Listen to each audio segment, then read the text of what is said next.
আপনারা ঠাকুরগাতে করছেন বহুবার, আপনাদের বিরুদ্ধে বহু মামলা হয়েছে।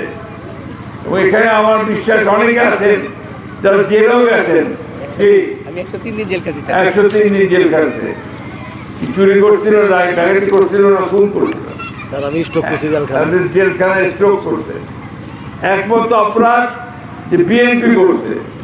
সুতরাং মিথ্যা মামলা দিয়ে আমাদের সব ভাইদেরকে তাদেরকে জেলে পাঠিয়েছে।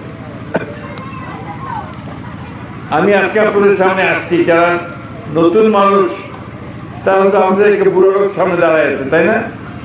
ঠিক কিনা বলেন?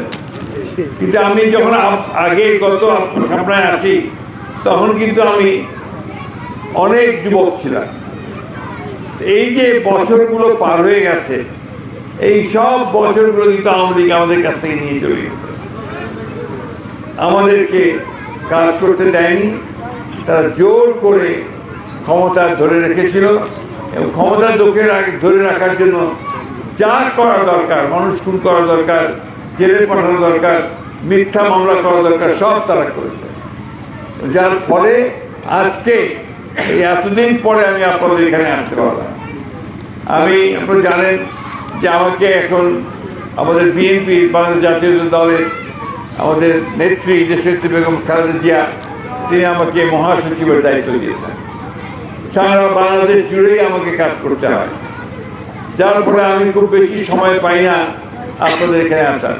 তো আমি কয়েক জায়গায় এখানে বললাম আমার নেতৃবৃন্দকে যে আমার মানুষদের সঙ্গে তো দেখাই হয় না, আমি তো তাদের সঙ্গে সারা জীবন কাটিয়েছি। সেই 1991 সাল থেকে আমি নির্বাচন করতেছি আপনাদের সঙ্গে, তাই না? মনে আছে ভাইয়েরা? তখন এগুলো সমস্ত একেবারে কান্দল ছিল, রাস্তা ধুলা উঠতো সবসময় এবং খুব খারাপ অবস্থা ছিল। সেই অবস্থা থেকে এখন পর্যন্ত কিন্তু আমি আপনাদের সঙ্গে আছি, আমি অন্য কোথাও যাইনি। বন্ধুরা, মা ও বোনেরা, দেশের উন্নয়ন করে মানুষ, দেশকে টিকায় রাখে মানুষ, দেশের স্বাধীনতা সার্বভৌমত্বকে তাকে রক্ষা করে সাধারণ মানুষ।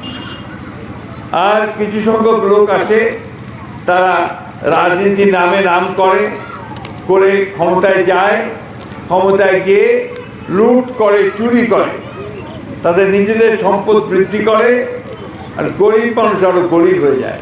বাংলাদেশে এই ঘটনাটা ঘটেছে। আজকে সেই জন্য একটা হাসিনা চলে যাওয়ার পরে একটা নতুন সরকার আসছে। এই সরকার থেকে আমরাই আপনারা সবাই